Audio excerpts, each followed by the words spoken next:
Alright, guys, the four agreements. It's about 5:52 a.m. when I'm recording this. Let me clip up the mic and get to it. So, pages 117, 118, 119. The end of page 116, if you remember, at the very bottom, it says, "How are we to become a warrior?" There are certain circumstances of the warrior that are nearly the same around the world. The warrior has awareness. That's very important. It goes into talking about the warrior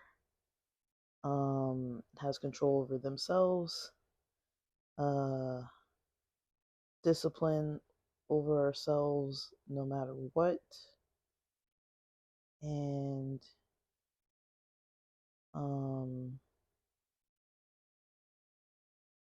control over one's own emotions.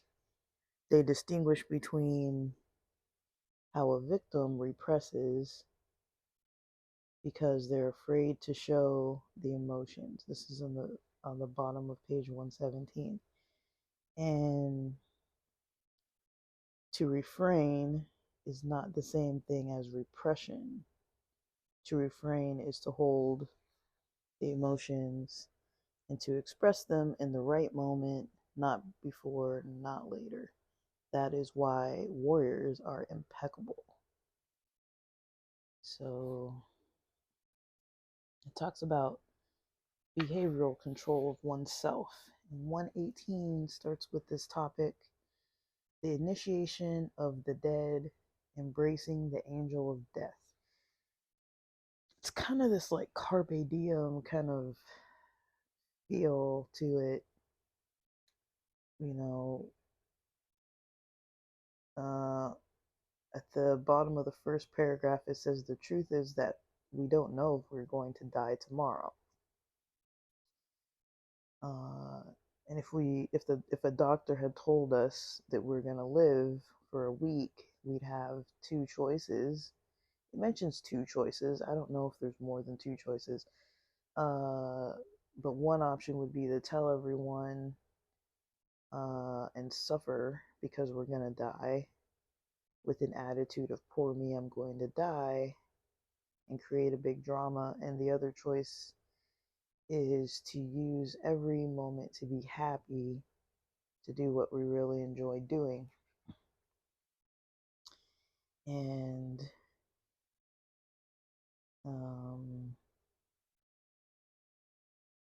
the angel of death can teach us to live every day as if it's the last day of our lives. It talks about, the author says that the angel of death taught him about love, treating people with love, avoiding arguments and all that kind of stuff, and avoiding unleashing emotional poisons on people, because what if you're to die, or even worse, what if the other person is to die? How are you going to deal with that judge? The judge is really going to get to you with like these feelings of guilt, and that's pretty much where the book kind of like what the book kind of talks about for this current topic. All right. I had to pause to finish texting some friends and stuff. I don't know. So we're kind of finishing up one topic pretty much.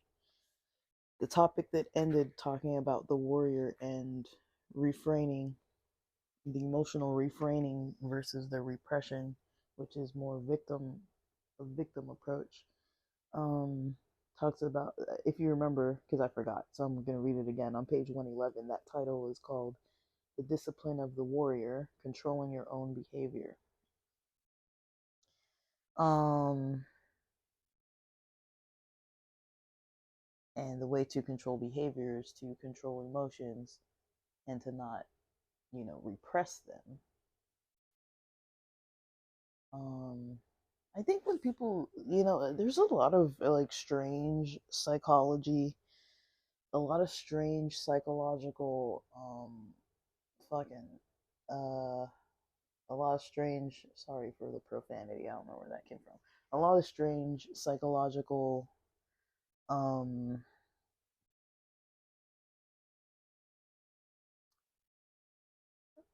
you know, terms when we hear repression. Like, it's it's kind of like, I don't know about you guys, but sometimes when I hear certain terms, I'm like, what is that? So it's like repression, like repress. It's like repress. Like when you think of repression, I guess you think about um, dang, what's his name, Freud or somebody who talks about like repression, like the childhood memories being repressed and all this stuff. And people like bringing up these repressed memories. I'm not saying that they don't exist. I'm just saying like that's kind of the first image that I think that's the first exposure I got to the term repression was through psychology when there was like that history about you know people bringing up all these repressed beliefs about history of abuse and things like that, um mostly women, um but I don't know. There's a lot of interesting history things with psychology and like the early theories of like psychoanalysis practices and things. I don't, I don't really know what I think about it. I don't think it's like bad. Like I'm not saying I don't think repression is like what people. I don't know. I don't think that the approach was bad necessarily, like the theory behind it, but I think it seems to me that a lot of times, things in psychology back then were maybe taken a little too far. Like there, but I mean, it's like also a lot of information was, obtained from it. I'm not saying it was like ethical, but I really don't know. It's like, I feel like they also maybe didn't know what they were doing too much yet, and also people didn't really understand either because it was kind of new. And I guess people opted into it, and then it seems there was kind of like this bordering kind of like manipulation or abusive kind of manipulative methods that were being used, but also it was kind of like new, so I feel like there was some kind of like maybe excitement behind it.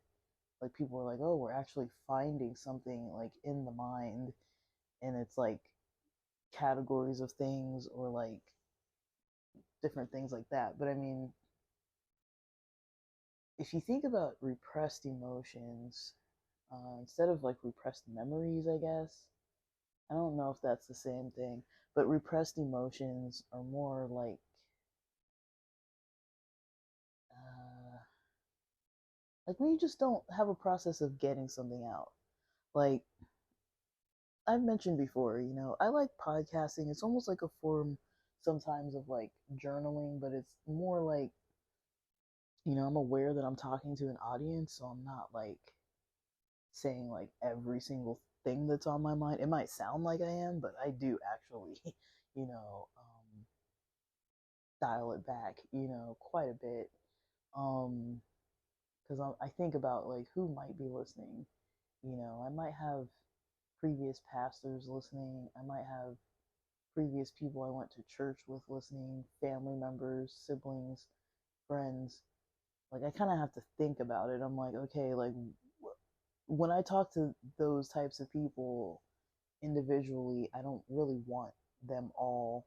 I probably wouldn't talk to them all the same. or like talk about the same topics and information, and they don't all interact with me in the same way. But I do think about, okay, I'm trying to kind of think about things in a more like thought provoking and rounded approach versus just like me venting to a friend, you know, about something that I know is just between me and them, and I'm like, this person pissed me off, or like whatever. I try not to add like too many details or too much flavor of, you know, things that might be like, if somebody listened to it, like I don't want them to be like, oh, they were talking about me. Um, or even if there were situations where I talk about scenarios, it's like I'm talking about them from my own perspective of what I decided to do with it, or you know, things that I don't think people wouldn't recognize about things that they've done, um, that are like memories that I have with them, you know. But I I don't know. Like it's kind of like it's my experiences too, so it's kind of like I can't really just avoid talking about things completely and just be like, oh, I've never had any experiences in life that are ever relevant to anything ever, just because, you know, because of that. But like, I'm not name dropping or anything, but I don't know. But anyways, when it comes to this idea of victims repressing, uh, afraid to show emotions, afraid to say what they want to say, um, I have to ask myself, where does this come from? Maybe from a lot of places. I would say to some extent, people don't feel safe. Like on a basic level, I'd say if someone doesn't feel safe, this is going to come up as a problem. Sorry, I need to turn this heater to a level that's manageable because I am literally melting. Um, it was cold this morning, and now I'm like melting over here.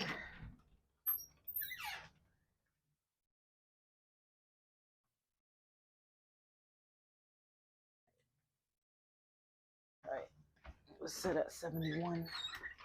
I turned it down to 69 again. I've got my fan on. It's hard to adjust the temperature. I probably should adjust that little grate where the air comes out, because I know in my brother's room, his is adjusted, so his room is always cold, and my room is like, it warms up really fast, but the windows and the insulation are really bad, so it's like it also cools off really fast. So in summer that's nice, but when it starts getting a little chilly, like early mornings, it's not at all pleasant. So yeah, talking about emotional repression, it's kind of like they do mention this victims repress because they're afraid to show the emotions, afraid to say what they want to say. And there goes that concept of fear again. Um, so why would someone be afraid, to say what's on their mind or just explain an emotional experience? I could think mostly it seems to, at least in my experience, it seems to come from not being around like safe people. I always use the example of gossip, and also other examples of just people who just aren't of sound mind. Sometimes you don't want to involve them. So it kind of depends if you have people around you.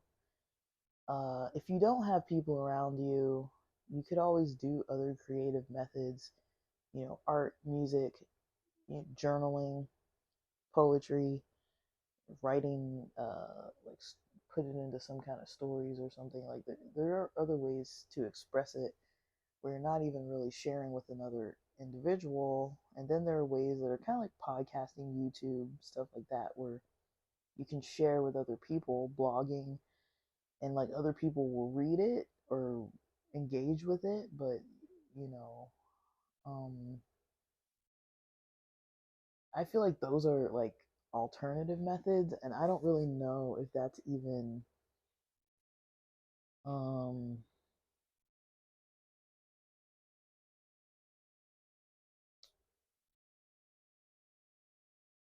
uh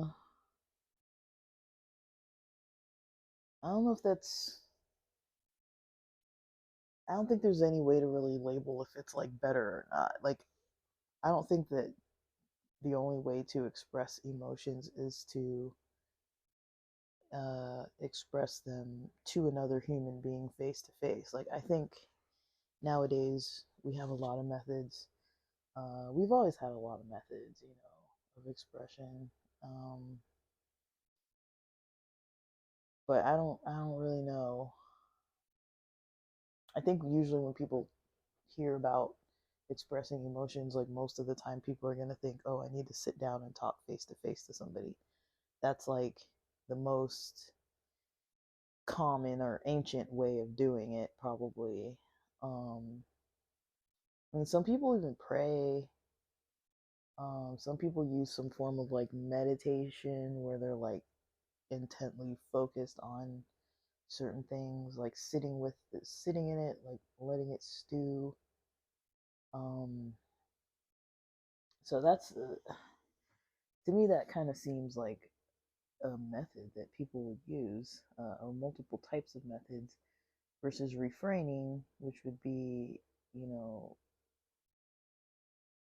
what the warrior would do, which is holding the emotions and expressing them in the right moment, uh, not expressing them before the right moment or past, like later after the right moment. So when is the right moment? It doesn't really explain that. But the expression is the behavioral part, and the emotion is like the internal experience. And so,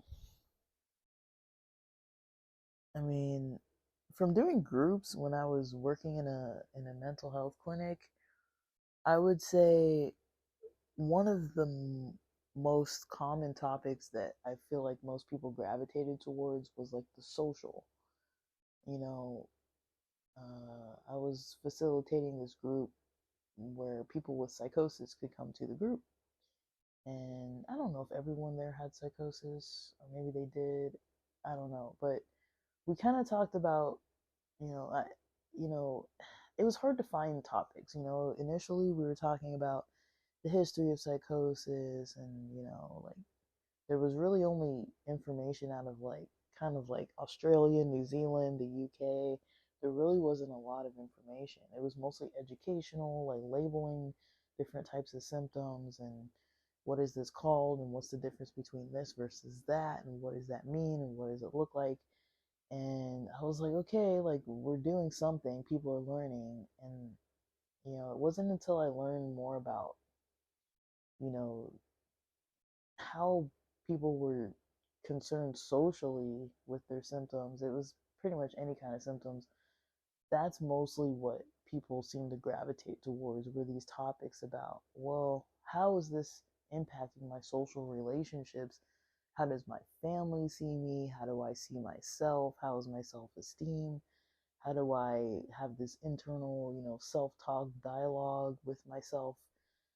How do I cope with it? How do I feel when I'm around other people, or when I go into the store to shop, or when I come into appointments, or when I go to the bank, or when I'm just running errands? A lot of it had to do with interactions with other people, how to improve relationships, how to deal with people who maybe are, not that helpful to be around, how to cope with, managing like past, you know, experiences with people that weren't so positive, A lot of it sometimes when the holidays were coming around, a lot of talking about, okay, holidays are coming, kind of like, how do you feel about it? Some people would explain how they would sit, you know, kind of isolated, but in a group of their family, and felt like, their family would tell them, hey, there's going to be other people here, so don't do or act or do anything weird. Just kind of like sit there. And, they felt a lot of pressure to be like, well, they can't respond to internal stimuli or do anything if they start crying or like reacting to any way that they feel. Someone in the family is going to be like, don't act like that, don't do that, like kind of like, because they were like ashamed of these people. And I was just kind of like, man, like it's one thing to have, issues with your family just being like, maybe somebody gets a little too drunk or whatever, but for someone to literally tell you as an adult to just like sit there and don't move, and you're sitting there all Christmas Eve and all Christmas, just kind of by yourself, feeling like there's eyes on you watching to see if you're gonna like do something strange, it's like, I'm like, dude, like, I don't understand how people think that's gonna help. But I mean, just people feeling like excluded and different.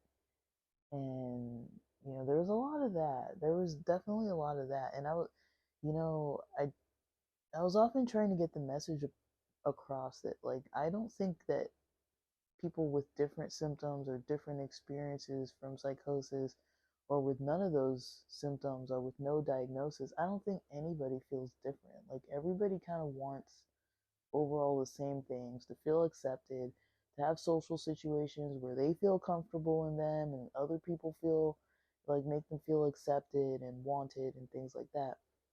Um, a lot of times when people go into social settings, they might already not feel like um, confident, or they might have already replayed or pre-played in their head for the days before or hours before, like, what's this going to be like, and they're kind of worried about, like, is this going to happen, is that going to happen, am I going to be late, are they going to be late, am I going to be mean, are they going to be mean, like, is someone going to say something and is it going to upset me, and you haven't even met with the people yet, and these things can be going on. And that's pretty common, I think, with people, like, when it comes to social situations. I think that's a lot of the place where we see people kind of like with this repression. It's like, how do you deal with it? How do you deal with your emotions in a social setting? I think when you're alone, it's like there's less variables to deal with, right?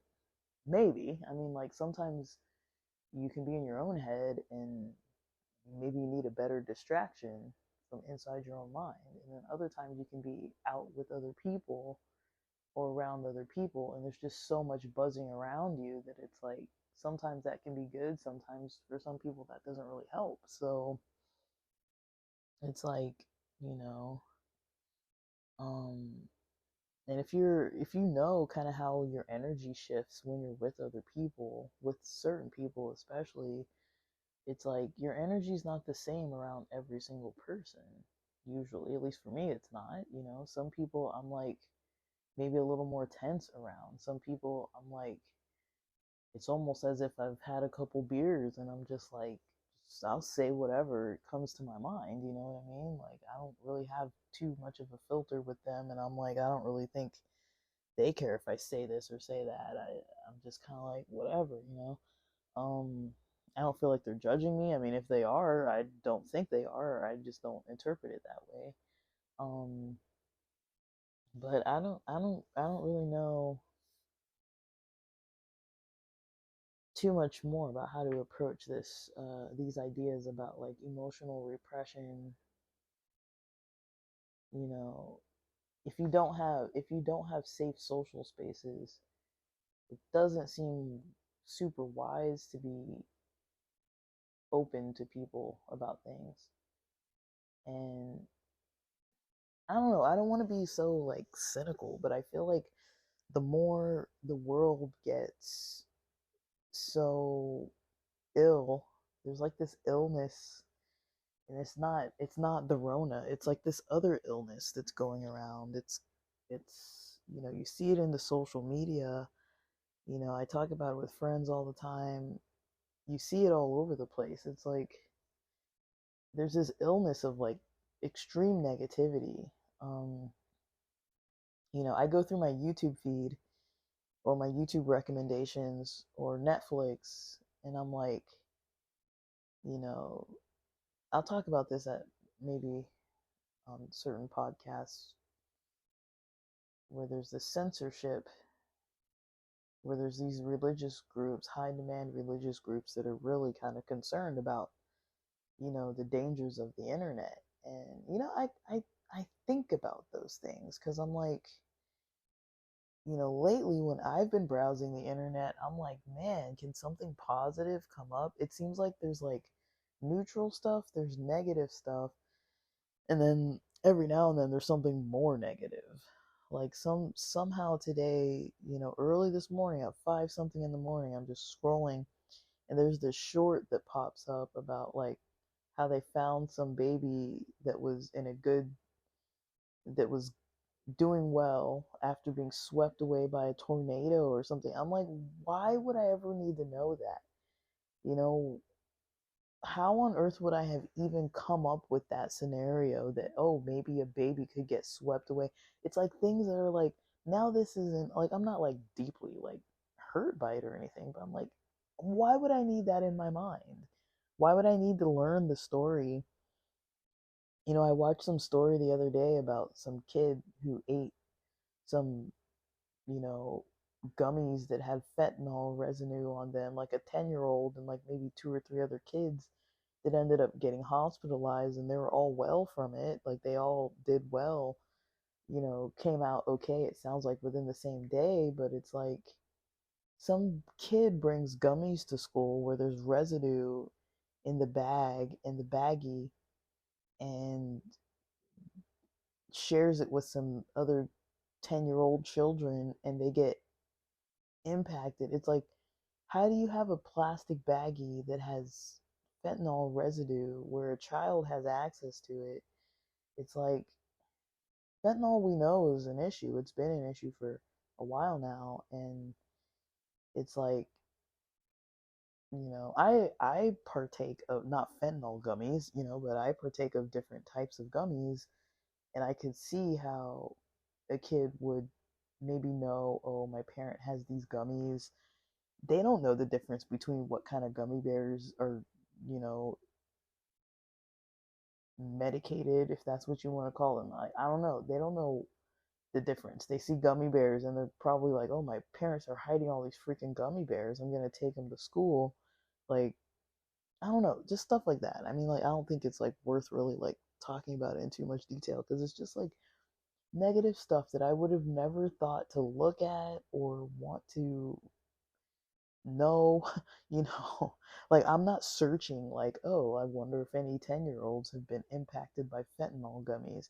I wonder if any babies have been swept away in tornadoes lately. Like, and those are just two examples. I'm pretty sure I have engaged with tons and tons of negative content throughout the weeks, days, probably more than usual even.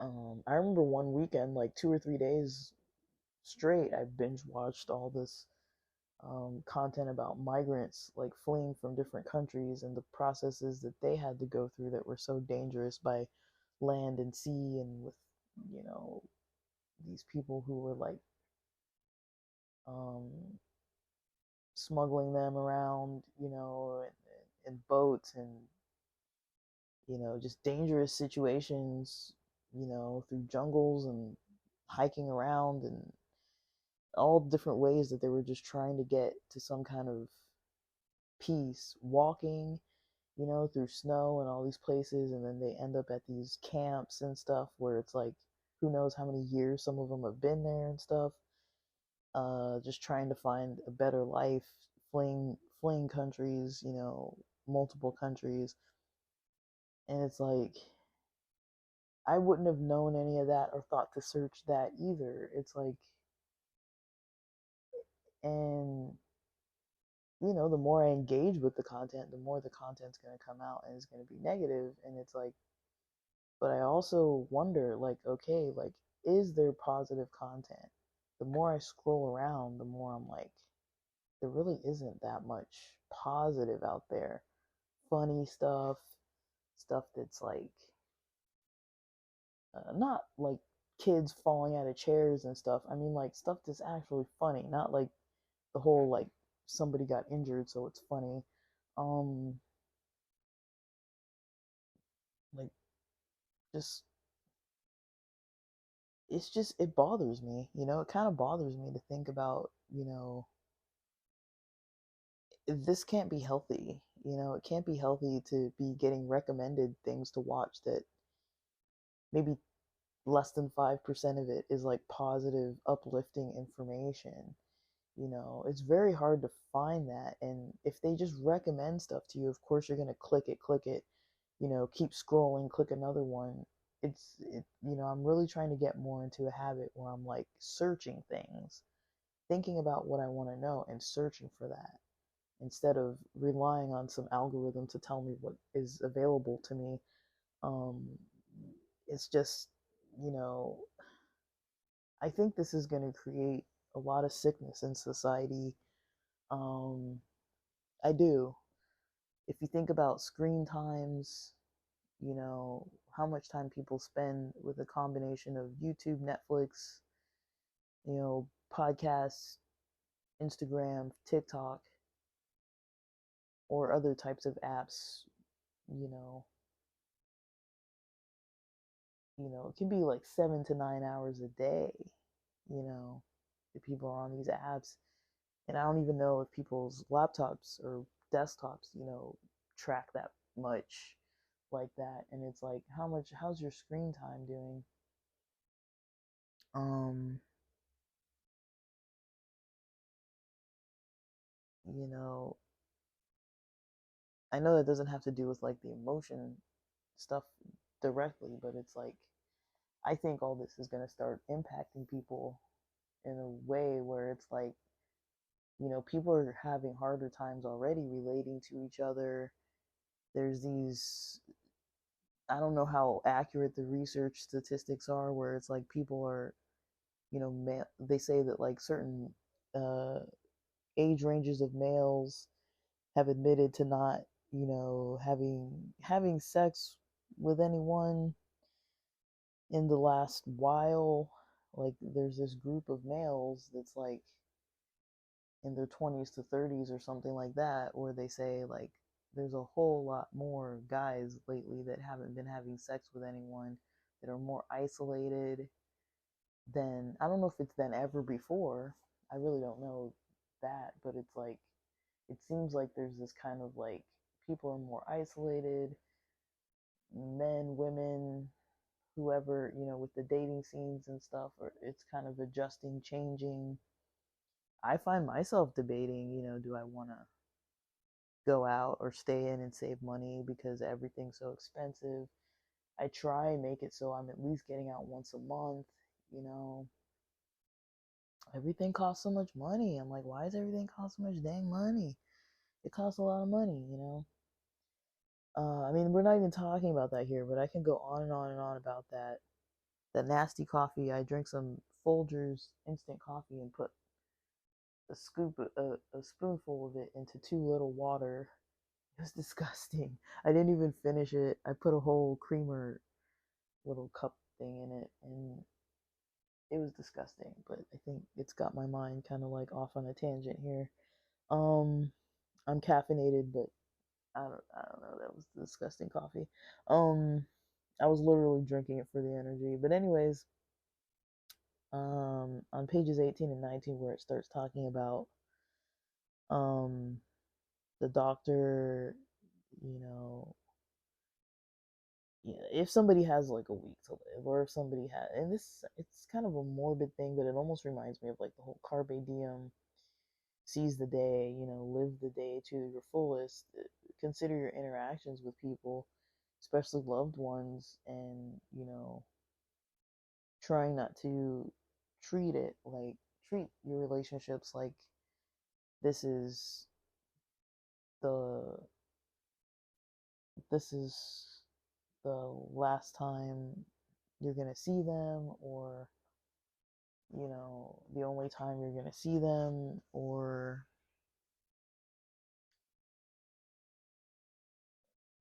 treating them that way, maybe more so than treating them like you have all the time in the world together. Just that mindset that you don't have all the time in the world can kind of adjust your thinking towards what you do in the day, towards how you spend your energy in the day. I know that was helpful for me to hear, because it's like I'm kind of like in a weird space. Um, but I've definitely got a lot. I'm kind of like got a lot of gears turning in my head of stuff I'm trying to work out, where I'm kind of like trying to find the best path for myself. I find myself trying to like, it's almost like, when you have a compass and it's like you're trying to wait for it to kind of point north, but it's still kind of teetering. And I'm like, where's it gonna stop at? But I'm still kind of walking as it's moving, and I'm like, okay, well, I need to go maybe a little more in this direction, maybe a little less that way, and then maybe a little less that way and a little more that way. And I'm trying to like navigate, the best options, like the optimal kind of like choices for myself, as I've slowed down my life significantly. It's very energy taxing. It's like it makes me feel more tired just to have to think about what I'm doing. Um, Trying not to be on autopilot all the time. It's like I find myself forgetting things. Like I've got an errand I need to run today, and earlier today I was like, oh, I'm staying in today. I'm not gonna do, and I'm not gonna have to go out today. And then I just remembered I got this stupid errand I gotta go run. Um, that I'd like to do today instead of tomorrow, so I could just be a day ahead of things without having to do things last minute. Um, and so I'm like, okay, let me go. I'm gonna do this around like 9. Once the 9 o'clock traffic dies down, I'm gonna go down the street and go run this errand. And I'm like, man, I wasn't really gonna go out today, but it's not that much. It'll probably take me at most 20 minutes. Um, but I also don't want to do it. I'm kind of like a little lazy. Um, but I do I should probably get up and out of the house for at least a little while. Um, but I had all these plans of stuff I want to finish for this week that I want to stay in and do. So I don't want to get too distracted. What's 20 minutes? Um, but I'm kind of feeling a little like I like the mindset of like, you know, this whole like seize the day mindset. It's easy to kind of forget that, or easy to kind of get out of that mindset into kind of think we have all the time in the world, to think that we know that like, I'll deal with it later, I'll deal with it tomorrow, I'll deal with it next week. I mean, there's only so much we can cram into a day, but then there's certain things, that are like, we got to do it on time, we got to do it, accurately. We can't just like not do things when we need to do them. This is me talking to myself. Like, got to do it on time. Can't really wait until, you know, until it's too late to do something, or can't really wait um until, you know, why wait, It's usually like an energy and like organization thing, the waiting, I think. People either procrastinate because they feel like they don't have energy, or maybe there's anxiety, or but it kind of gives me a little bit of a pep to kind of think about that, to be like, okay, um be a little more diligent with like choices. I don't want to make this way too long. I like this topic. I did kind of go off on a bit of a tangent there, so I don't really want to keep going longer, because these episodes get pretty long sometimes. Um, I'll cut this one here, but it's a lot of good food for thought.